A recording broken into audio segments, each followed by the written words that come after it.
ہمارے لوگ اور لیڈر اپنے میڈیا کو فیس کرنے سے ڈرتے ہیں تو فورن میڈیا سے؟ دیکھیں، سب سے پہلے تو آپ دیکھیں کہ یہ جو فورن میڈیا کے ساتھ انٹریکشن کیوں ہے اور اتنا زیادہ کیوں ہے. اس لیے کیونکہ پاکستان کے جو مس پرسیپشنز کریٹ کیے ہوئے ہیں پرٹیکولرلی انڈیا نے اس کو نگیٹ کرنے کے لیے ایک اس سے پہلے آپ دیکھ لیں یا تو جنرل ایوب نے ایک میں کہوں گا کہ انٹریکشن کیا تھا، میڈیا اتنا زیادہ وائبرنٹ نہیں تھا، جنرل مشرف کے وقت میں بھی ہوا، لیکن اس کے بعد جتنا انٹریکشن اس وقت ہمارے جو انکمبنٹ پرائم منسٹر ہیں انہوں نے کیا ہے ان کلیئرنگ آؤٹ اور لیٹس سے ریپڈلی کے علاوہ کلیئرنگ پاکستان's پوزیشن. جنرل اسمبلی کی اسپیچ آپ لے لیں، جنرل اسمبلی کی اسپیچ کے اندر انہوں نے اسلامائزیشن کی بھی بات کر دی، انہوں نے کشمیر پہ بھی بات کر دی، جنرلی انہوں نے ہر چیز کلیریفائی کیا جو کہ کسی نے نہیں پہلے کیا. پہلے یہ ہوتا تھا میرا کیا بھائی، وہ کیا، وہ فلانا، وہ تقریر کر کے. ان کی سپیچ ہمیشہ ایک پریکٹیکل سپیچ رہی ہے، اور یہ جو ابھی آپ نے ریفرنس دیا ہے میں سمجھتا ہوں بڑی اچھی ایک آپ کہہ لو ایک ٹریڈیشن قائم کر دیے. لیکن ایک چیز وہ نہیں کہہ سکے اور نہیں کہیں گے بھی وہ، because it comes into the garb of diplomacy, وہ ہے کہ اس سارے خطے کے اندر اس کی جو آج ہم بات کر رہے ہیں، the Americans have let down the Afghans. یہ ایسا بھاگے ہیں افغانستان سے، انہوں نے باگرام ایئرپورٹ ان کے کمانڈرز کو نہیں بتایا کہ ہم جا رہے ہیں، فلائٹس چلے گئی ہیں، ہر چیز چلے گئی ہیں. اس کے بعد آپ دیکھ لیں کہ باگرام ایئرپورٹ پہ لوٹ مار مر گئی. اب یہاں دیکھیں کہ یہ جو طالبان ہیں دے آر ان کابل، ان کے وارنگ فیکشنز ہیں، اور انہوں نے بڑی اچھی بات کی کہ دیکھو یہ تمہارا مسئلہ ہمارا نہیں ہے. ہیلمند پہ بھی انہوں نے کنٹرول کر دیا، ہر جگہ کنٹرول کیا ہے. میں تو 2 مہینے سے بات کر رہا ہوں، جنرل امجد شعیب اس پروگرام میں، آئی تھنک یہ بھی ان پروگرام میں ہوں گے.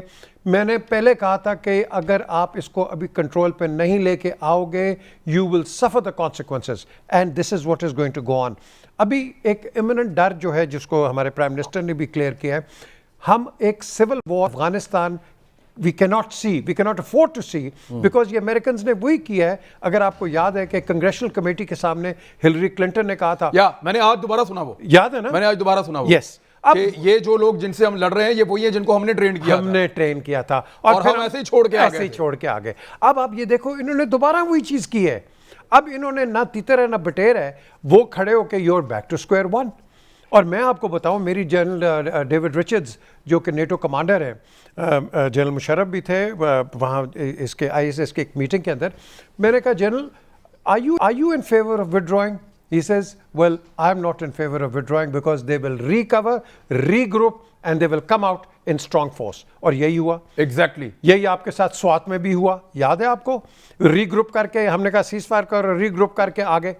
تو the question is کہ پاکستان کا ماڈل تو بالکل ایک الگ لڑائی کا سکسیس کا ماڈل رہا، دنیا کوئی نہیں کر پائی. ہمارے اوپر تو اسپل آف افیکٹ آ گیا نا. حالانکہ ہم نے بارڈرز ان کو بابڈ کر دیا، 18 irregular روٹس جو کہ افغانستان میں جاتے تھے آتے تھے، آپ نے ان کو بند کیا ہوا ہے. انہوں نے شور بڑا کیا but somebody had to do it. So we've done it. The question here arises کہ آپ کے میڈیٹرز اس وقت کتنے تکڑے ہیں، یہ خلیل زاد کتنے تکڑے ہیں. آپ کبھی کویت قطر جا رہے ہیں، کبھی پیرس جاتے ہیں، کبھی کہیں جاتے ہیں. So who is actually going to come in and be the actual mediator? یہ اس وقت بڑا مشکل وقت ہے. And there is no gain. There is no gain, sir. ٹھیک. میں شیخ وقاص اکرم صاحب، میں جنرل صاحب کے پاس جانے سے پہلے، اسٹریٹجی یا پالیسی یہی بہترین ہے جو چل رہی ہے؟ کیا یہی ہونی چاہیے تھی پاکستان کی ان حالات میں؟ دیکھیں، اگر آپ اسٹریٹجی سے مراد یہ لے رہے ہیں کہ پاکستان ہیز کلیئرلی سیٹ کہ ہمارا کوئی تعلق نہیں ہے what goes on in here, اور ہم اپنے پڑوس کے ساتھ اچھے تعلقات رکھنا چاہتے ہیں. پڑوس میں حکومت چاہے جس کی بھی ہو، اگر اس کی عوام نے اس کو چوز کیا ہو یا رائٹ فل گورنمنٹ ہو تو ہمیں اس پہ اعتراض نہیں ہے. اگر آپ اس کو اسٹریٹجی کہہ رہے ہیں تو میں یہ سمجھتا ہوں کہ it should have always been the one. اور میں یہ سمجھتا ہوں کہ اس وقت کے حالات میں، کیونکہ اسٹریٹجی عمران وقت اور حالات کے ساتھ اور انٹرنیشنل سینیریو کے ساتھ تبدیل ہوتی رہتی ہے. انٹرنیشنل پلیئرز کے انٹرسٹ جیسے چینج ہوتے ہیں ویسے ہی ان کی اسٹریٹجی جو ہے افغانستان اور خصوصاً پاکستان کی طرف چینج ہو جاتی ہے. ابھی یہاں بات ہو رہی تھی کہ امریکنز نے ان کو لیٹ ڈاؤن کیا افغان کو. میرا اس پہ موقف تھوڑا سا جو ہے پی جے میر صاحب بھائی ہیں، دوست ہیں، میرا تھوڑا سا مختلف ہے. بصد احترام، یہ کوئی وہ والی بات نہیں ہے، but I have an opinion on this and I guess ہمیں یہ بھولنا نہیں چاہیے کہ امریکنز افغانستان میں کیوں آئے تھے، کیا وجہ تھی، کیا وجہ تھی کہ فل آن بمبارڈمنٹ سے پہلے یہاں پہ جو امبیسڈر تھا اس سے کیا امریکنز کیا مانگ رہے تھے. امریکنز جو ہے وہ اسامہ بن لادن کا ڈیمانڈ کر رہے تھے. اسامہ بن لادن سے پہلے کوئی فل فلیج آرمی یا کوئی بیسز افغانستان میں جو ہے وہ نہیں تھے امریکنز کے. امریکنز آئے، امریکنز نے وہاں پہ آبویسلی طالبان نے ان دنوں آپ اور میں بھی دیکھتے رہے جو ہوتا رہا. ملا ضعیف کا کردار دیکھ لیں اور وہ باقی سارا سلسلہ، ان کو آنا پڑا. ان کے مقاصد جو تھے، وہ جس مقصد کے لیے آئے تھے اسامہ بن لادن والے، وہ بہت عرصہ پہلے پورا ہو گیا. بٹ اس کے بعد کیونکہ یہ اسٹریٹجکلی جغرافکلی یہ جگہ اتنی امپورٹنٹ تھی، یہاں سے Iran, Pakistan, India, China, central Asian republic, یہ بڑا سینٹرل سی پلیس تھی. اور امریکنز جو ہے یہاں سے بیٹھ کے انٹرنیشنل پالیٹکس جو ہے وہ کرتے بھی رہے، چھیڑتے بھی رہے، پاکستان کو بھی چھیڑتے رہے، ایران کو بھی چھیڑتے رہے. چائنا کے حوالے سے دیکھیں نا، چائنا کے بارڈر کے ساتھ بہت بڑے بڑے بیسز جو ہیں، جہاں نورستان کے ساتھ جو بارڈر ملتا تھا وہاں بہت بڑے بڑے بیسز بنائے. چائنا اس سے ڈسٹرب رہا. انڈیا کو پاکستان کے بارڈر کے along جو ہیں وہ اس وقت جنرل مشرف کے دور کی بات ہے کہ 18-19 ہیئرنگ پوسٹ جو تھی وہ بنانے کی اجازت دی گئی. اور پھر امریکنز کی ہی وجہ سے اور امریکنز کی سپورٹڈ گورنمنٹ کی ہی وجہ سے وہاں پہ ہندوستان کا انفلوئنس بڑھتا رہا. وہ جو ایف پیک پالیسی جو ہے اس کے اندر پھر پاکستان کو انڈیا کے ساتھ بیلنس کرنا. اچھا، اب افغان کیا توقع کرتے تھے امریکیوں سے؟ یہ کو ان کی مدد پہ پکارنے پہ گئے تھے؟ وہ تو اپنے بندے کا بدلہ لینے کے لیے آئے تھے. وہ تو اپنا اسامہ بن لادن کو اٹھانے کے لیے آئے تھے کہ بھئی ہمارے بندے وہاں مر گئے، ساڈا بندہ ساڈے حوالے کرو. اس کے بعد جو انہوں نے بندے وہاں پہ ٹرینڈ کیے، یہ صورتحال بالکل بھی افغان مجاہدین والی نہیں تھی. جب افغان مجاہدین کو ہمارے ساتھ مل کے ٹرینڈ کیا گیا تھا اور اس کے بعد چھوڑا گیا تھا، وہاں کوئی دوسری فورس موجود نہیں تھی. یہ جو افغان نیشنل آرمی ہے، یہ تو سارے پھٹیچر ہیں. ان کے اوپر ان کی ٹریننگ میں کوئی پاکستان جیسا ملک شامل کوئی نہیں ہے. اس کے اندر ڈفرینٹ ٹرائبز ہیں اور ان پیسے تو بڑے لگائے امریکہ نے، کانگریشنل کمیٹی پیسے تو بڑے لگائے، 2 بلین سے زیادہ پر منتھ کا ان کا خرچہ ہے. اور 2-4 سالوں سے کانگریشنل کمیٹیز کے اندر یہ بات آ رہی ہے کہ ڈیفیکشن لیول آپ اگر افغان نیشنل آرمی کا دیکھیں، یہ تو وہ بندے انہوں نے وہ کیے ہیں جو کہ وہ جہاں سامنے طالبان دیکھتے ہیں ہتھیار رکھ کے اتنے ہی نال رل جاندے ہیں. یہ تو وہ کلاشن کو وہاں بیچن والی افغان نیشنل آرمی ہے جو جس اسلحے پہ ان کو ٹرینڈ کیا گیا. کئی دفعہ دوسرے ملکوں میں بھی چلے جاتے ہیں. یہ پاکستان میں بھی آ گئے، تاجکستان میں بھی چلے گئے، ازبکستان میں بھی چلے گئے، ایران میں بھی چلے گئے. جی عمران، میں یہ سمجھتا ہوں کہ جس وقت امریکنز کا مقصد پورا ہو گیا، ان کے اپنے گھر کے بھی مسائل ہیں، وہاں بھی الیکشنز ہیں، وہاں بھی اکانومی ہے. جب انہوں نے یہ دیکھا، جیسے ہماری پہلے بھی ایک دفعہ بات ہوئی تھی کہ ان طالبان کو پیسے دے کے امریکہ میں بیٹھ کے ان سارے ملکوں کے ساتھ پلے کرنا نسبتاً سستا ہے. سمجھ رہے ہیں نا میری بات؟ خود یہاں بیٹھنے کے وہاں بیٹھ کے بندے مروا کے اور ڈبل ٹرپل خرچہ کیا جائے تو that was a good option. میں یہ سمجھتا ہوں کہ امریکنز نے اپنے لیے بالکل ٹھیک کیا. اب پھر ہماری تو ذمہ داری اور بڑھ جاتی ہے پھر. سر جب آپ نے ہیلمند کی بات کی تو ہیلمند تو جس وقت برٹش فورسز وہاں پہ تھی، اس وقت وہ پیسے دیتے تھے طالبان کو کہ ہمیں کچھ نہ کہیں. جیسے ہی پہلے دن امریکنز آئے، وہاں لڑائی ہوئی، 154 بندہ مارا گیا. اور جیسے ہی امریکن چپ کر کے چلے گئے، ہیلمند نے جانا ہی تھا طالبان کے پاس. ہیلمند نے میں یہ سمجھتا ہوں کہ جو ہیومن رائٹس کے چیمپئن اور مامے بن کے آئے تھے یہاں پہ افغانستان میں بیٹھنے، اب جب انہوں نے کہا کہ افغانستان ہماری کنسرن نہیں ہے تو پھر افغانستان ہماری کیا کنسرن ہے؟ ہمارے بندوں کا تو کوئی قاتل افغانستان میں نہیں بیٹھا ہوا تھا جس کو وہاں ڈھونڈنے گئے تھے. تو میرے خیال میں اسٹیٹ آف پاکستان کی دس از دی بیسٹ پالیسی کہ بھائی ساڈا کسی نال جھگڑا نہیں ہے اور ہمارا کسی سے تعلق نہیں ہے، نہ ہم آپ کے اچھے کے نہ برے کے. ہاں، we must man our borders, we must be very vigilant, کیونکہ پیسے دے کے افغانستان میں کسی کو بھی خریدا جا سکتا ہے اور یہ ہسٹری ہے افغانستان کی. چلیں جنرل صاحب ایک پکچر فیوچر کی دکھائی ہے شیخ وقاص اکرم صاحب نے. انہوں نے کہا کہ جو امریکہ جو کام بیٹھ کے خود کرنا چاہتا تھا، اگر وہ چاہے تو وہ طالبان سے بھی لے سکتا ہے. لیکن طالبان سب کو یقین دلا رہے ہیں. ابھی وہ جا کے ملے ہیں ملا عبدالغنی برادر، چائنا کے وزیر خارجہ سے بھی ملے ہیں اور وہاں پہ بھی انہوں نے شیورٹی دی ہے کہ ہم اپنی سرزمین کو اور اپنی طاقت کو کسی کے خلاف کبھی بھی استعمال نہیں ہونے دیں گے. یہی وہ پاکستان کو کہتے ہیں، یہی وہ ایران کو اور رشیا کو بھی کہتے ہیں، باقی ملکوں کو بھی انہوں نے یقین دلایا، ایون انڈیا تک کو انہوں نے کہا. تو کیا یہ جو سینیریو ہے، کیا یہ بھی پاسبلٹی ہو سکتی ہے امریکہ کے دماغ میں کوئی چیزیں ایسی؟ بسم اللہ الرحمن الرحیم. دیکھیے، امریکہ پہلے تو کسی زمانے میں انٹرسٹڈ تھا کہ یہ افغانستان سٹیبلائز ہو جائے، لیکن وقت کے ساتھ ساتھ پھر یہ اسٹریٹجی بدلتی گئی اور اب وہ یہاں سے نکلے ہیں. جب وہ طالبان کے ساتھ بات چیت کر رہے تھے, معاہدہ کر رہے تھے, تو آپ سوچئے کہ انہوں نے طالبان سے یہ گارنٹی لی کہ افغانستان کی سرزمین کسی کے خلاف استعمال نہیں ہوگی. یعنی ذہنی طور پہ انہوں نے یہ تسلیم کر لیا کہ موسٹ پرابلی آئندہ طالبان ہی ہوں گے یہاں کے حکمران, اور اگر یہ نہ بھی ہوں تو ان کا رول بڑا اہم ہوگا یہاں. اشرف غنی جو کہ ان کے ٹکڑوں پہ پل رہا تھا, اس کو وہ قائل نہیں کر سکے یا انہوں نے کرنے کی کوشش ہی نہیں کی, اور اشرف غنی لگاتار ایک سپوائلر کا رول ادا کرتا رہا, جہاں اس نے ان کے قیدی نہیں چھوڑے اور ساری بات چیت کا پروسیس جو ہے وہ بڑا لیٹ ہو گیا. وہ اپنی امریکنز نے اپنا کہا کہ جی آپ آئیں استنبول میں بیٹھ کے یہ بات چیت کریں, تو اشرف غنی نے اپنی ایک پلان ٹھوک دی کہ جی یہ ایسے ہوگا. وہ خود جانا نہیں چاہ رہا, اور وہ یہ سارا کام کر رہا ہے انڈیا کے ساتھ مل کے, کیونکہ انڈیا اور اس کی رمز ملتی ہے, ایک ہی ان کی سوچ ہے. انڈیا کو بھی پتا ہے کہ اشرف غنی ہے تو انڈیا کی دال گلتی رہے گی, اگر وہ نکل جاتا ہے تو ان کے لیے بھی مسائل ہوں گے.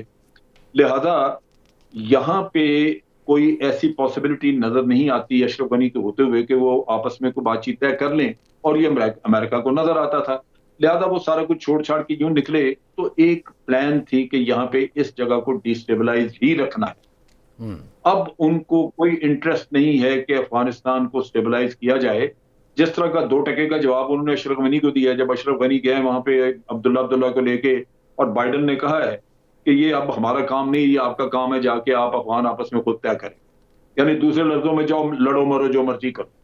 تو وہاں پہ یہ اگر صورتحال رہے گی تو امریکہ کے لیے بڑا آسان ہے کہ جو اس نے داعش کے گروہ تیار کر کے رکھے ہوئے تھے, اس میں رشینز بھی ہیں, ایرانین بھی ہیں, ایرانین بلوچستان سے لوگ ہیں, پھر رشیا سے 3-4 ہزار لوگ گئے تھے چیچنی اور داغستان سے, جو جا کے داعش میں لڑتے رہے. سیریا جب ان کو شکست ہوئی تو یہاں آئے, اور امریکہ نے ان کو اپنی ہیلی کاپٹروں میں ڈال کے تو مختلف جگہوں پہ ان کو ڈمپ کیا ہوا ہے.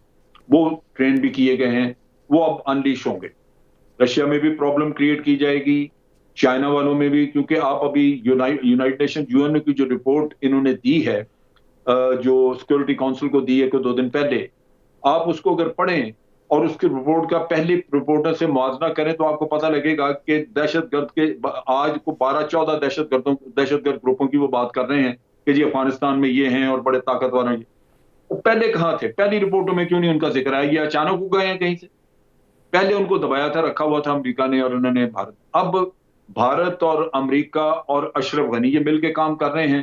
افغانستان کو ڈیسٹیبلائز رکھیں گے, طالبان کی حکومت نہیں آنے دیں گے, اور ادھر یہ جھگڑا چلتا رہے گا کہ کبھی وہ پاکستان کو انہوں نے یہ جو یونائٹڈ نیشن کی رپورٹ آئی ہے اس میں انہوں نے کہہ دیا جی 6000 کے قریب TTP کے لوگ ہیں جن کو لا کے پاکستان افغانستان بارڈر پہ جو بیٹھے ہوئے ہیں تیار ہیں. اور آپ سوچئے کہ پچھلے 20 سالوں میں پہلی دفعہ TTP کے کسی لیڈر کا CNN پہ انٹرویو ہوا ہے. ہاں جی, مولوی نور ولی محسود کا, اور انٹرنیشنل چینل پہ اس طرح ٹائم دیتا ہے کوئی کسی کو. یہ CIA نے ارینج کرایا ہے, وہ تیاری کروا رہے ہیں اس کو لگانے کی, لانچ کرنے کی. ہمیں اب ایک چیز ہمیں ذہن میں رکھیے, ہمارے لیے وہاں پہ افغانستان میں ہم کہتے ہیں جی ہم نیوٹرل ہیں, کوئی ہمارا کسی کے ساتھ نہیں, سب برابر, لیکن ہمیں انہوں نے برابر نہیں رکھا ہوا. ہمیں صبح سے لے کے رات تک اشرف غنی اور اس کا ٹولہ لان تن کرتا ہے, سارے انڈیا بھی افغانستان بھی. آج نہیں چوائس کرنا. جنرل صاحب مجھے 1 منٹ دیجیے گا, میں ذرا عامر لیاقت حسین کو شامل کر دوں, بریک کے بعد پھر میں آپ کی بات آؤں گا. عامر لیاقت حسین صاحب, سوال ایک یہ اٹھا تھا کہ عمران خان صاحب کا جو انٹرنیشنل میڈیا کے ساتھ لگاتار رابطہ بڑھتا چلا جا رہا ہے, یہ پالیسی یہ ایکسیس تو نہیں ہو رہی, یا وقت کی ضرورت آپ سمجھتے ہیں کہ اس وقت ان کو فرنٹ فٹ پہ رہنا پڑے گا, یہ پاکستان وار زون میں ہے؟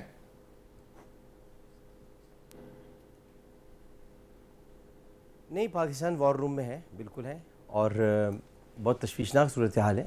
اس کو کسی بھی طور پر بہت پرامن صورتحال نہیں کہا جا سکتا. خانہ جنگی کی کیفیت ہے وہاں. یہ کہنا کہ خانہ جنگی ہوگی یہ غلط بات ہے. خانہ جنگی ہو رہی ہے وہاں, اور خانہ جنگی کی ہی صورتحال وہاں پر ہے. طالبان کے رویے پر بھی لوگوں پر سوالات کے نشانات ہیں, اور لوگ یہ دیکھنا چاہتے ہیں کہ طالبان کا رویہ وہ پرانا والا ہے یا اب اس میں تبدیلی آئی ہے, اور وہ اس میں تبدیلی لاتے ہوئے عورتوں کے ساتھ جو ان کا سلوک تھا وہ حسن سلوک میں بدلتا ہے یا ویسے ہی سلوک رہتا ہے.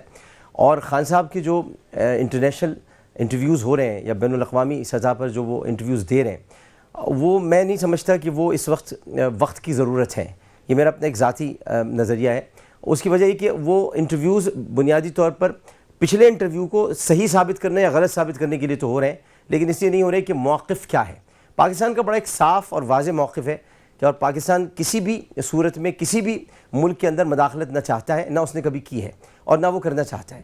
اور یہ وہ بار بار کہتا رہا ہے. فینسنگ کے زمانے میں بھی اگر یاد ہو, امجد صاحب یہاں پر استاد محترم موجود ہیں, جناب پی جے میر صاحب ہیں, جناب وقاص بھائی ہیں, ان سب کو پتہ ہے کہ فینسنگ کے زمانے میں بھی جب جناب قمر باجوہ صاحب نے یہ کھل کر کہا تھا کہ جی ہم فینسنگ کر رہے ہیں اس لیے کہ اپنی سرحد کی حفاظت کے لیے کر رہے ہیں, آپ کے لیے نہیں کر رہے ہیں. اب وہاں پر آپ یہ دیکھیے کہ بھارت جو کہ مداخلت کر رہے ہیں, وہاں پر اس کی انویسٹمنٹ ہے. آج تک آپ نے کبھی سنا کہ افغانیوں نے کبھی یہ کہا ہو کہ بھارت میں جتنا افغانستان کا مذاق اڑایا جاتا ہے, ان کی وضع قطع کا, ان کے حلیے کا, دہشت گرد بنا کے ان کو اپنی فلموں میں پیش کرتے ہیں بھارت کے لوگ, آج تک افغانیوں نے کبھی وہاں پر تو بھارت کو تو کبھی بھی نہیں برا کہا, کبھی بھارت کے لیے ایک لفظ بھی نہیں نکالا. لیکن اگر کوئی ذرا سی بھی بات ہو جائے تو پاکستان کو کہتے ہیں کہ ان کی ایجنسیز, انٹیلیجنس ایجنسیز وہ چاہتی ہیں کہ وہ NSA کا جو تھا اس نے کہا کہ وہ چاہتی ہیں کہ وہ یہاں پر امن بحال نہ ہو. تو مجھے کہیں سے نہیں لگتا کہ اب افغانستان صورت میں بھی پرامن رہے گا جب تک کہ وہاں پر طالبان پوری طرح سے قابض نہیں ہو جائیں گے, اور طالبان ہی وہاں پر قابض ہوتے ہوئے نظر آ رہے ہیں. آہستہ آہستہ وہ اپنا اثر و رسوخ استعمال کریں, لیکن اس کے پشت پناہ بھارت بھی جان لے کہ پاکستان نہیں ہے. یہ وہ محرومی تھی اور یہ وہ قبضہ تھا, اور یہ بدترین قبضہ تھا کہ جس کے بعد طالبان جاگے ہیں اور انہوں نے وہاں پر اپنا ایک قبضہ استوار کرنا شروع کیا ہے. یہ قبضہ ان کا جائز قبضہ ہے جو وہ کر رہے ہیں. تو اس پر پاکستان کو غیر جانبدار رہنا چاہیے, اور ابھی تک پاکستان غیر جانبدار ہے. ایک بریک لیں جنرل صاحب, آپ کا پوائنٹ میں بریک کے بعد واپس آ رہے ہیں, ہمارے ساتھ ہی رہے گا ناظرین. ویلکم بیک ناظرین. جنرل صاحب, آپ جو نقطہ بتا رہے تھے, آپ نے ایک سیکنڈ اوپینین لی تھی, وہ سر بتائیے کائنڈلی, پھر آگے جاتے ہیں. جی میں یہ کہہ رہا تھا کہ وہ جو رپورٹ ہے اس میں یہ دیا ہوا ہے کہ القاعدہ کے 10,000 کے قریب لوگ ہیں, ان کے فلاں لیڈر ہیں, یہ ہے وہ ہے, داعش بھی ہے. القاعدہ جو ہے وہ افغان طالبان کے انڈر کنٹرول کام کر رہی ہے. اب یہ ساری چیزیں طالبان پوری دنیا میں پھر کے ہر کسی کو یہ یقین دہانی کرا رہے ہیں کہ جناب ہم اپنے ملک سے کوئی کسی کے خلاف دہشت گردی نہیں ہونے دیں. چائنا میں بھی گئے ہیں, رشیا بھی گئے ہیں, ایران بھی گئے ہیں, پاکستان. پھر ان کو کیا ضرورت ہے کہ القاعدہ پالتے پھریں؟ ٹھیک ہے, کیا وہ القاعدہ پال کے آپ کو دیں گے یہ انڈر ٹیکنگ؟ درست. یہ امریکہ نے اور بھارت اس کمیٹی میں ہے, غالباً چیئرمین کمیٹی کا, جو یہ رپورٹ تیار کرتی, اس میں طالبان کے بارے میں یہ سارا کہانی بنا کے تو ایک تو طالبان کے خلاف جواز پیدا کیا کہ طالبان کے خلاف ایکشن کرنے ہوں گے, اور دوسری طرف جو دہشت گرد گروپ انہوں نے امریکہ نے وہاں تیار کیے ہوئے ہیں, ان کو وہ ظاہر کر رہے ہیں کہ طالبان کے زیر اثر ہیں. اب وہ کام شروع کرائیں گے. انہوں نے ایسٹ ترکستان کا بھی کہا کہ جناب چائنا کے بارڈر کے پاس وہ بھی بڑے تو سر یہ تو ختم ہی نہیں ہوگا پھر جنرل صاحب, جو آپ ہمیں مت دے رہے ہیں. میں یہ کہہ رہا ہوں کہ بہت بڑا ایک خطرہ سامنے منڈلا رہا ہے, جہاں آپ, اور اس کا حل ایک ہی تھا کہ خطے کے ملک مل کے رشیا, چائنا, پاکستان اور ایران یہ مل کے ایک اسٹریٹجی بناتے. ایگزیکٹلی. کیا یہ سر اسٹریٹجی تو پھر پیسوں سے بنے گی؟ اگر آپ شیخ صاحب کی بات کو مان لیں تو یہ تو پیسوں سے بنے گی اسٹریٹجی. میں یہ کہہ رہا ہوں کہ اشرف غنی کو وارننگ دیتے کہ اگر یہاں پہ یہ کچھ ہوا تو ہم تمہارے طالبان کی سارے مل کے کھل کے مدد کریں. پاکستان کو بھی کسی سٹیج کے اوپر ہو سکتا ہے چوائس کرنی پڑے, اور کرنی پڑے گی.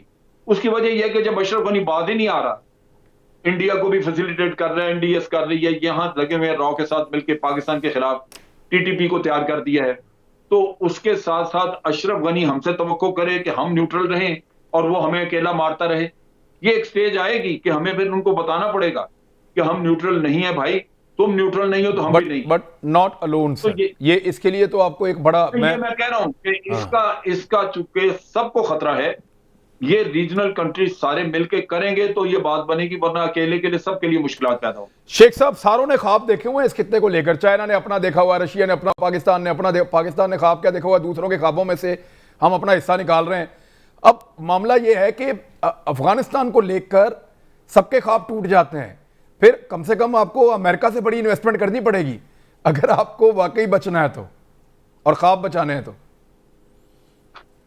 دیکھیں ویسے تو عمران بھائی ہم نے تو امریکنز کے خواب کی قیمت ادا کی ہے. جو کولیشن سپورٹ فنڈ میں پاکستان کا حصہ رہا ہے, اگر آپ یہ دیکھیں کہ عراق میں جو ہے امریکن فورسز کے اوپر پر منتھ کتنا خرچہ ہوتا رہا, اور یہاں اور اس میں ابھی جو انہوں نے پورا چنک افغان وار کا نکالا ہے اس میں پاکستان کو ملا کیا ہے، اور پھر اس کی ہم نے قیمت کیا ادا کی ہے، جو اپرچونٹی کاسٹ سب سے زیادہ، ہمارے نیٹو سب سے نے روٹس استعمال کی، ہماری روڈز استعمال کی، ہماری فیسلٹیز استعمال کی، ہماری اسپیس استعمال کی، وہ اور پھر وہ سب چیزوں کو چھوڑیں، پھر ان کو صرف سپورٹ کرنے میں جو پاکستان کے اندر جو کئی ہزار 70-75 ہزار سے زائد جانوں کا جو ہے وہ نذرانہ ہماری قوم نے دیا، اس کی تو قیمت ہی کوئی نہیں ہے نا جی۔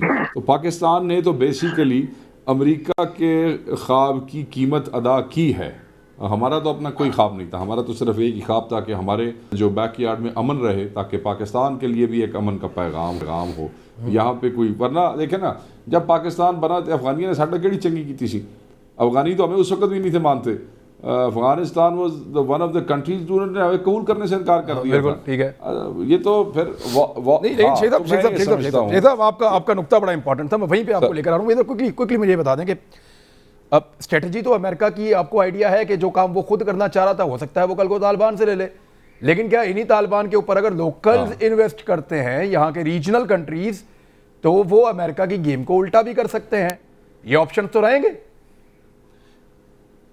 سر دیکھیں ریجنل کنٹریز بھی آپ کو میں بتاتا چلوں کہ ماضی میں خرچ کرتے ہی رہے ہیں، آپ کا کیا خیال ہے؟ نہیں کرتے رہے کہ چائنیز کا کوئی انویسٹمنٹ نہیں تھی، رشیا کی نہیں تھی، یا ان کا کوئی مداخلت نہیں تھی، وہ تھی، بٹ دیکھنا یہ ہے کہ بگر ڈالرز جو ہیں وہ آپ کو کہاں سے ملتے ہیں۔ ابھی تک تو ان کی اسٹریٹجی سے یہ پتہ لگتا ہے کہ وہ دنیا کو یہ بتا رہے ہیں کہ ہم سیانے ہو چکے ہیں اور ہم دنیا کے ساتھ کاروبار چاہتے ہیں اور ہم اس ملک کو پراسپرس کرنا چاہتے ہیں۔ میرے یہاں پہ میں آپ کو ایک واقعہ بتاتا چلوں، ابھی چند دن پہلے ایک بہت بڑے سیاسی مذہبی پارٹی کے ایک لیڈر ہیں، چند طالبان ان کو ملنے کے لیے آئے ان کے پاس یہاں ادھر اسلام آباد میں، تو وہاں پہ جب گفتگو ہوئی تو مولانا صاحب نے انہیں کہا کہ بھائی دیکھو سب کچھ ٹھیک ہے مگر یہ امریکہ سے جان مت چھڑاؤ، اگر امریکہ چلا گیا تو پھر تھوڑیاں روڈاں کون بنائے گا، تھوڑے ہسپتال کون بنائے گا، تھوڑے سکول کون بنائے گا، تھوڑیاں وردیاں تھوڑی روٹیاں دے پیسے کون دے گا، تسی کہڑے زرعی ملک ہو، تھوڑی کہڑی انڈسٹری ہے، تو وہ سمجھ آتی ہے طالبان کو اب کاروبار کی۔ تو میرے خیال میں directly indirectly Americans will stay whether somebody likes it or not. Americans will have more money to pay whether somebody likes it or not, which is not good actually، کیونکہ کل اگر ان کے کوئی نیفیریس ڈیزائنز ہو تو وہ امریکن جو ہے وہ اس کو پورے کر سکتے ہیں۔ تو میں یہ سمجھتا ہوں کہ اچھا یہ جو آپ نے بھی اشرف غنی کی بات ہو رہی تھی، دیکھیں اشرف غنی کے اوپر جنرل صاحب نے بالکل ٹھیک بات کی، مجھے اشرف غنی اگر اپنی باتوں سے باز نہیں آیا نا، تو آپ کو یاد ہے کہ جب طالبان نے افغانستان پہ قبضہ کیا تھا تو کئی وزراء کی لاشیں چوکوں پہ لٹکتی ہوئی نظر آئی تھیں، تو اشرف غنی اگر کوئی کر رہا ہے اگر کر رہا ہے تو ابھی تک وہ صرف امریکہ کی بلیسنگ سے کر رہا ہے، کیونکہ اگر انہیں پیچھے امریکہ کا ہاتھ نہ ہوتا، اور امریکن طالبان کے لیے کوئی بھی ضلع جو ہے وہ قبضہ کرنا اس وقت کوئی مشکل نہیں ہے، کوئی آگے سے یہ لتر کھا کے افغان نیشنل آرمی کدی ساڈے ملک چاہ رہی ہے، کدی تاجکستان جا رہی ہے، کدی ازبکستان نہیں وہ سوائے کابل شہر کے ان کی طاقت کہیں بھی نہیں ہے، اور وہاں پہ بھی انہوں نے طاقت جمع کی ہوئی ہے، اگر کہیں ریزسٹ کر سکتے ہیں تو ایسا لگتا ہے کہ شاید وہیں پہ کریں گے۔ شیخ صاحب ایک سیکنڈ رکیے گا ذرا، مجھے ایک اور ٹاپک ہے، جی جی جی ایک اور ٹاپک ہے، میں چاہ رہا ہوں ذرا وہاں پہ بھی طالبان معاہدے کے پابند ہیں نا کہ ہم 6 مہینے بعد کابل جائیں گے، تو 11 ستمبر کے بعد جائیں گے، 11 ستمبر کے بعد جائیں گے، ٹھیک، چلے جائیں گے۔ میں ذرا عامر لیاقت حسین صاحب سے اور پی جے میر صاحب سے، بلکہ پی جے میر صاحب پہلے آپ بتا دیں کہ پی ایم اناؤنس کیا جی اب آزاد کشمیر میں دھاندلی ہوگی، شہباز شریف صاحب نے کہا ثبوت لے آؤ احتجاج کریں گے، شہباز شریف صاحب کو ثبوت دیے بغیر انہوں نے اناؤنس کر دیا کہ احتجاج کریں گے، چلیں آپ احتجاج کریں، لیکن وہ کہہ رہے ہیں کہ پاکستان سے باہر جا کے احتجاج کریں گے، اس کے پیچھے کیا؟ دیکھیں اس کے پیچھے ایک ہی چیز ہے، ایک تو ہمارے الیکشن کا سٹینڈرڈ SOP ہے کہ کوئی الیکشن لے لیں اس کے بعد یہی ہوتا ہے، کوئی نئی بات نہیں ہے۔ آزاد کشمیر کے الیکشنز میں اس طرح کا گند کبھی پہلے نہیں آپ نے دیکھا ہے، this is probably the first time کہ آپ AJK کے الیکشنز دیکھ رہے ہیں اتنے مارڈ، اور یہ جو ابھی آپ نے کہا باہر جا کے احتجاج کریں گے، بھائی احتجاج باہر جانے کا ریزن کیا ہے؟ آپ کی گورنمنٹ کو گندا کرنا، آپ کی یعنی یہ ثابت کرنا کہ انڈیا جو مقبوضہ کشمیر میں کر رہا ہے پاکستان وہ آزاد کشمیر میں کر رہا ہے، آزاد کشمیر میں کر رہا ہے، this is what it is, and I think it is a bad, یہ تو بلیک میلنگ ہے سر۔ نو، شہباز شریف کی بڑی اچھی بات ہے، ثبوت تم لے کے آؤ، اور لیکن باہر جا کے نہیں وہ شہباز شریف کو میٹنگ سے ہی نہیں کہا، وہ شہباز شریف کو بٹھایا ہی نہیں اس میٹنگ میں، مجھے تو کہیں پتہ چلا شاید وہ ریزائن کر رہے ہیں پارٹی سے، ہاں، یہ مجھے وہ کچھ I heard that. لیکن the ایسی باتیں question تھی، is لیکن we'll have to لگتا see. We'll have to see کہ کیا ہوتا ہے آگے. But the question here arises کہ آپ نے اپنی ڈرٹی لینن پاکستانی پالیٹکس، ایک تو آپ آزاد کشمیر میں لے کے گئے، اس کے بعد آپ اسی پالیٹکس کو لے کے باہر جا رہے ہیں جہاں کہ کشمیری ڈائسپورا یو کے میں بہت اسٹرانگ ہے پرٹیکولرلی. سر لیکن یہ اسٹیبلشمنٹ کو دھمکانے کا ایک زبردست ٹول ہو سکتا ہے. اگر آپ باہر ملک میں لوگوں کو اکٹھا کر کے پاکستان کی فورسز کے خلاف، اداروں کے خلاف یہ کہیں کہ آزاد کشمیر میں وہ ظلم کر رہے ہیں، تو یہ تو ان کو بلیک میل کرنے کا بڑا اچھا ٹول ہے. دیکھیں دس از اے سیڈیشس. یہ صحیح ہے یا غلط ہے، یہ ایک الگ بات ہے. یہ بالکل غلط ہے، ایبسولوٹلی غلط ہے، and it is against the interest of the state of Pakistan کہ آپ جا کے ہم یہاں اس کے بدلے میں لینا کیا ہے، لینا کیا ہے اس کے بدلے میں لینا کیا ہے؟ لینا کیا یہ آپ کا ایس او پی ہے الیکشن کا. دس از اٹ. نہیں، اگر اپوزیشن کہتی ہے کہ ہم باہر جا کے احتجاج کریں، دیکھیں نا یہ کسی چیز پہ آ کے نہیں باہر کیوں کریں، ہر چیز باہر کریں. وہ یہ کہتے ہیں پولیٹیکل لیڈرز باہر وہ چلے یہ کہہ رہے ہیں کہ ہم باہر جا کے احتجاج کر رہے ہیں. اگر اسٹیبلشمنٹ ان کو روکتی ہے تو اس کے بدلے میں مانگیں گے کیا؟ دیکھیں بات وہی آ جائے گی پھر وہ بھی ایک کا آپ کہہ لو کہ وہ ٹرن اراؤنڈ ہے، این آر او مانگیں گے، یہ کریں گے وہ کریں گے. یہی تو چیز عامر لیاقت حسین صاحب، یہ اول تو مجھے تو کپڑے گندے لگ نہیں رہے. بہت سارے شہباز شریف صاحب نے خود کہا ہے اور کچھ لوگ پی ایم ایل خود کہہ رہے ہیں کہ یار یہ الیکشن ایسی ہوتا ہے، اس میں کون سا کوئی نیا ہو گیا. ٹھیک ہے الیکشن ایسی ہوتا ہے، مومنٹم ذرا بڑھ گیا تھا، میڈیا ذرا تیز ہو گیا تھا، لیکن الیکشن ٹھیک ہوا ہے. سیالکوٹ کا بھی اور وہاں کا بھی، بلکہ سیالکوٹ کی تو مبارکبادیں دی ان سب نے مریم صاحبہ کے علاوہ. شہباز شریف صاحب ثبوت مانگ رہے ہو گئے باہر جا کے احتجاج کریں گے. آپ کیا دیکھ رہے ہیں اس میں؟ عمران بھائی میں تو اس سے پہلے اسماعیل گجر کے بیان کو ہی دیکھ چکا ہوں جس میں انہوں نے کہا تھا کہ ہم بھارت سے مدد دیں گے. تو ان کے نظریات اور ان کی فکر تو پہلی واضح ہو چکی ہے کہ کرنا کیا چاہتے ہیں. جو بھارت سے مدد لے اسے ملک میں رہنے کا کوئی حق نہیں ہے. بھارت سے جو مدد مانگے وہ پاکستان سے چلا جائے، دفع ہو جائے پاکستان سے، اسے رہنے کی ضرورت نہیں ہے. بھارت ہمارا کہاں سے دوست ہو گیا اور بھارت سے آپ کیسے مدد مانگ سکتے ہیں؟ تو جہاں سوچ ایسی ہو، جہاں فکر ایسی ہو، تو وہ تو یہی کہیں گے ہم باہر جا کر احتجاج کریں گے. ان سے کچھ برداشت ہی نہیں ہو رہا، ان سے ہار برداشت نہیں ہو رہی، ان سے شکست برداشت نہیں ہو رہی. اتنا گند جو کہ صحیح فرمایا پی جے میر صاحب نے، بہت سینئر آدمی ہیں، وہ صحیح فرما رہے ہیں کہ اس طریقے سے تو ہم نے کبھی بھی نہیں دیکھا، ایسا کبھی بھی نہیں ہوا. اور پھر شہباز شریف جیسے شخص کو وہ کہہ رہے ہیں کہ وہ جب کہہ رہے ہیں وہ ثبوت لا کر دو، آپ ثبوت لا کر دیں میں احتجاج کروں گا، تو وہ ان کو میٹنگ میں بھی بٹھانے کے روادار نہیں ہیں. یعنی پاکستان مسلم لیگ نون کے سنجیدہ حلقے اس وقت خاموش ہو چکے ہیں، اور جو سنجیدہ حلقے ہیں وہ آپ کے سامنے بیٹھے ہیں.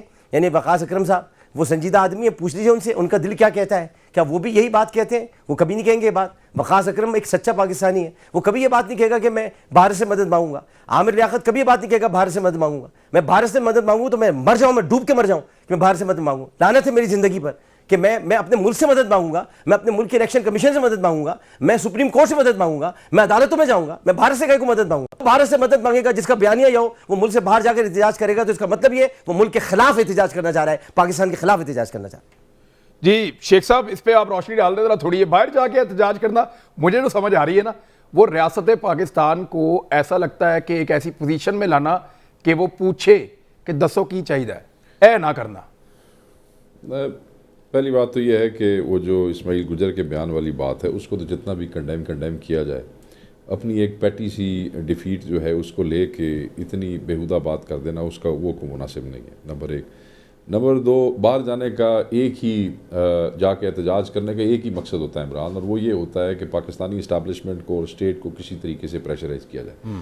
اور پریشرائز کیوں کیا جاتا ہے؟ When you want them to do something for you. اور آبویسلی ان کی وہ سمجھتے ہیں کہ ہمارے لیے کوئی چیزیں جو ہے ان میں سختی ہے، رکاوٹ ہے، کیسز ہے، اور اس وجہ سے وہ کرتے ہیں. اور وہ یہ شاید سمجھتے ہیں کہ پاکستانی میڈیا ان کے احتجاج کو اس طریقے سے ہائی لائٹ نہیں کر رہا ہے جس طریقے سے فورن میڈیا کرے گا. شاید وہ یہ سمجھتے ہیں، جو کہ میں یہ سمجھتا ہوں کہ آپ کی اپنی سیاسی لڑائی ہے، آپ کو اپنی بارڈرز کے اندر لڑنی چاہیے، کوئی مناسب نہیں ہے. باہر والی بات تو صرف ایک پریشر ٹیکٹک ہے. جہاں تک کشمیر کے الیکشن کا سوال ہے، کشمیر کا الیکشن ہمیشہ ایسے ہی ہوتا ہے. کشمیر کا الیکشن ہمیشہ حکومت کا ہی ہوتا ہے. کشمیر کا الیکشن، کشمیر کا وزیر اوپر بیٹھا ہوتا ہے اور پہلے وہی گورنر ہوا کرتا تھا. اور ہم نے کئی پارٹیوں کو دیکھا ہے، چاہے نون لیگ ہے، چاہے پیپلز پارٹی ہے، سارے اپنے اپنے اسٹائل کا جو ہے وہ زور زبردستی کرتے ہیں. کہیں پری ریگنگ ہوتی ہے، کہیں پوسٹ ریگنگ ہوتی ہے، اور ہمیشہ.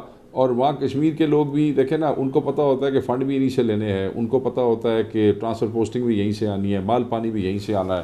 نیچرلی لوگ جو ہیں وہ کوئی اتنے وہ تو نہیں ہے. گلگت بلتستان میں بھی ایسے ہوتا ہے اور یہاں بھی ایسے ہوتا ہے. اس دفعہ لوگوں نے جلسوں سے ماحول کو زیادہ گرم کر دیا کیونکہ پاکستان میں ماحول گرم تھا. یہ وہی دور ہے جس کے اندر کشمیر کے وزیر اعظم پہ پاکستان کے اندر ایف آئی آر بھی ہوئی ہے، سٹنگ پرائم منسٹر پہ ایف آئی آر ہوئی ہے.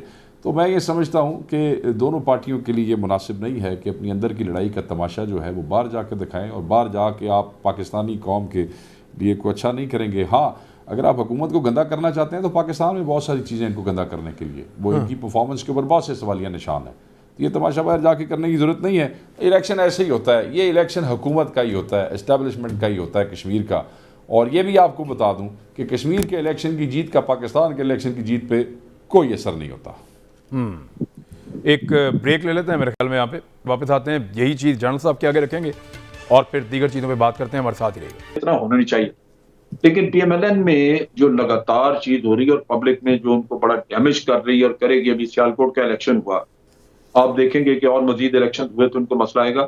ان کی ایک پرسیپشن بن رہی ہے کہ یہ انڈیا پہ نہ صرف بہت سافٹ ہیں بلکہ یہ پاکستان کے مفادات کو بھی قربان کر کے انڈیا کو خوش کرنا چاہتے ہیں. یہ جو پرسیپشن ہے یہ ہر آئے دن مضبوط ہو رہی ہے ان کی کسی نہ کسی قصے کی وجہ سے. بجائے اس کے کہ یہ پرسیپشن آہستہ آہستہ زائل ہو جاتی، یہ مضبوط ہو رہی ہے. اور مضبوطی کا بھی آپ لاسٹ دیکھ لیجئے کہ حمداللہ محب سے میاں صاحب کو ملنے کی کیا ضروری، یعنی یا تو بالکل ایک آدمی کم عقل ہو کہ اس کو زندگی کا پتہ کوئی نہیں، تجربہ نہیں، تو وہ یہ کام کرے تو تسلیم بندہ کچھ کر لے کہ اچھا اس سے حماقت ہو گئی. ایک آدمی آپ کے ملک کو کہہ رہا ہے اور جس ملک کو کہہ رہے ہیں اس میں آپ کی اپنی فیملی رہ رہی ہے، آپ کی بیٹی رہ رہی. آپ عام آدمی ہوتے، لیڈر تو چھوڑ دیں، عام آدمی بھی ہوتے تو آپ کہتے کہ یہ شخص نظر آئے تو میں اس کے منہ پہ تھوکوں گا. آپ اس کو مہمان بنا کے بٹھا کے تو اس سے بڑی گہری گوڑی باتیں کر رہے ہیں. یہ وہ چیز ہے جو کہ ان کی سمجھ سے بالا تر ہے. ایک ایک نقطہ ہے ایسا، وہ ڈان لیگ لے لیں، اس سے پہلے کی چیزیں لے لیں، لگاتار آپ اس کا باسط صاحب کا جو امبیسڈر تھے انڈیا میں، ان کی کتاب لے لیں، ان کے انٹرویوز لے لیں، تسنیم اسلم کا انٹرویو لے لیں، کوئی ایسی چیز نہیں جہاں سے شواہد نہیں ملتے کہ جناب ان کا رویہ ہے کیا. کلبھوشن کا قصہ لے لیں. تو آج دنیا پاکستانی جو ہیں وہ اس معاملے میں بڑے سینسٹیو ہیں. اگر ان کو واقعی یہ سمجھ لگ جائے کہ ان کی پالیسیز یہی ہیں کہ یہ انڈیا سے کرکٹ میچ تو باہر نہیں کرا سکے تو باقی ان کے لیے ہر کچھ کر مرنے کو تیار ہیں، تو ان کو کوئی ووٹ پاکستان میں نہیں دے گا. یہ لاکھ کہتے ہیں ووٹ کو عزت دو، اور وہ بھی ذہن میں رکھیے ووٹ کو عزت دو بھی لوگ سمجھتے ہیں. ووٹ کو عزت دینی ہے انہوں نے جن کو ووٹ دیا جاتا ہے. آپ اعتماد کرتے ہیں، کسی کو بٹھاتے ہیں کہ جناب ملک کے پورے ریسورسز آپ کے ذمہ لگا دیے، آپ کو ووٹ دے دیا، آپ پہ اعتماد ہو گیا. تو اعتماد آپ نے توڑا جب آپ اس جو ایسٹس اور جو سارا سرمایہ ملک کا آپ کے ذمہ لگ گیا، آپ اس میں سے کھانا پینا شروع کر دیں. ووٹ کو آپ نے ذلیل کیا. اور لوگ یہ سمجھ رہے ہیں چیز کہ ہمیں ووٹ لے کے خود لوٹ مار کرو اور عزت دو کا نعرہ جو لگا کے وہ دوسروں سے عزت مانگ رہے ہیں جس کو ووٹ نہیں دیا یا جس نے ووٹ لینا ہی نہیں تھا. میں اب عزت دوں اس کے ووٹ کو بھی، ووٹ تو آپ کو ملے. تو یہ وہ چیزیں ہیں جو سامنے آ رہی ہیں، اور یہ آہستہ آہستہ یہ they lose ground, lot of ground. ان کو سمجھ لگ جائے گی. میں نے آج بھی ان کے ایک دو پروگرام میں نے یہی کہا، میں نے کہا اپنی سول سرچنگ کرو. تم لوگ جو کھیل کر چکے ہو وہ تم لوگوں کو لے ڈوبے گا. اور حمداللہ والا تو بالکل ابھی یہ لاسٹ جو نیل انہوں نے اپنے کفن میں ٹھوکی ہے، یہ ان کو اس کا امپیکٹ پتہ لگے. اس پہ بڑی نفرت تھی ہمارے ملک. تو یہ ایشو ہے سمجھنے والے. یہ پارٹی خود اپنا بیڑا غرق کر رہی ہے. اور اور یہ یہاں پہ ایک ٹرینڈ سا بن گیا دو پارٹیوں میں کہ دو خاندانوں کی غلامی کر کے یہ سارے اتنے خوش ہیں. یعنی جو جن کو لیڈر انہوں نے مانا ہوا ہے اس کی عمر سے دگنی عمر کی سیاست کی ہوئی ہے لوگوں نے. اس کے آگے جا کے یوں ہاتھ باندھ کے بیٹھ جاتے ہیں. غلام نہیں ہے تو پھر اور ہیں کیا یہ؟ تو یہ ان کی تباہی کی بالآخر یہ تباہی جو ہے وہ اس رستے سے آئے. چلے ایک ایشو اور ہے. بلاول بھٹو زرداری صاحب نے کارکنوں کو کہا، پی جے میر صاحب، کہ تیار ہو جاؤ 6 سے 8 مہینے میں جنرل الیکشن آنے جا رہا ہے. ویسے تو انہوں نے کئی دفعہ کہا ہے، لیکن اب یہ انہوں نے اس موقع پر کہا ہے جب عمران خان صاحب فائنلی اب سندھ جا رہے ہیں. یہ نہیں انہوں نے طے کیا کہ پاکستان باقی میں نے حکومت بنا لی ہے، فوکس آن سندھ. سندھ کیا اتنا آسان ہوگا؟ کیا سندھ رسپونڈ کرے گا؟ پوٹینشل کیا ہے وہاں پولیٹیکلی سندھ میں گھسنے کا؟ دیکھیں پوٹینشلی ایک ہی ہے. آپ کے سندھ کے جو پرابلمس ہیں، اور سب سے بڑا پرابلم ہے پانی کا. کسی نے ایڈریس نہیں کیا. غریب آدمی مر رہا ہے آج بھی. اور اب آپ بارشیں دیکھ لیں، بارشوں کا حال کیا ہوا ہے کہ وہاں کیا حالت ہو رہی ہے. اس چیز کو تو ایڈریس آپ نے کیا نہیں ہے.